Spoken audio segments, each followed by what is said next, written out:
Alors, bonjour à tous. Je m'adresse à vous à partir de la maison. Alors, je me soumets aux consignes du gouvernement du Québec. Travail à domicile. Dans mon cas, c'est plus du téléphone-travail que du télétravail, mais c'est encore surprenant comment on peut être efficace avec les moyens de communication qu'on a aujourd'hui, malgré les distances. Hier, le gouvernement du Québec a émis une directive, donc toutes les entreprises non essentielles doivent fermer leurs portes jusqu'au 13 avril. L'agriculture et l'alimentation est un service essentiel, donc nos entreprises doivent continuer d'opérer, vous le savez bien.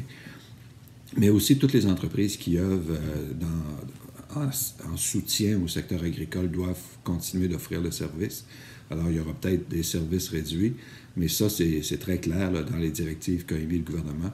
Les vétérinaires, les fournisseurs d'équipements, les réparateurs d'équipements doivent continuer d'offrir le service aux entreprises agricoles, c'est essentiel.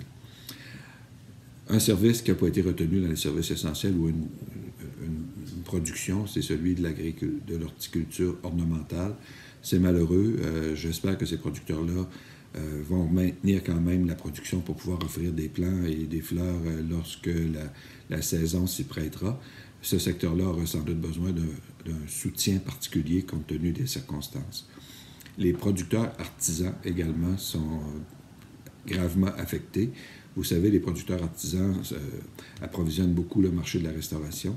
Ce secteur-là est complètement arrêté. Alors, on est à réfléchir à une campagne pour les aider à se faire connaître, pour que les consommateurs aillent à la ferme plutôt qu'au restaurant pour consommer ces produits-là. Donc, sur le site web de l'UPA, il y aura une page qui permettra de référencer ces producteurs-là pour les faire connaître. Puis, on espère que par une petite campagne, là, on pourrait convaincre les consommateurs de porter une attention particulière aux produits qu'ils offrent. Au niveau des travailleurs étrangers temporaires, Mme Bibeau, le gouvernement du Canada, a annoncé samedi dernier que finalement les producteurs du Mexique, Guatemala, Caraïbes pourront venir au Canada, moyennant le respect d'un protocole de quarantaine ou d'isolement lorsque ces travailleurs-là vont arriver chez nous. On a bon espoir là, que dans les prochains jours, on pourra commencer à organiser des vols pour aller chercher les travailleurs qui sont attendus. D'abord au Mexique, par la suite au Guatemala, lorsqu'on aura accès au territoire.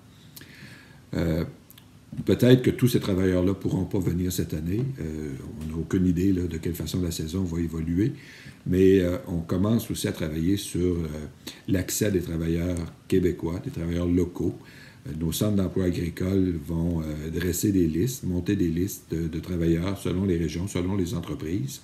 Alors, respectons les consignes du gouvernement et assurons que la production agricole et la production alimentaire seront au rendez-vous pour notre population. Merci beaucoup.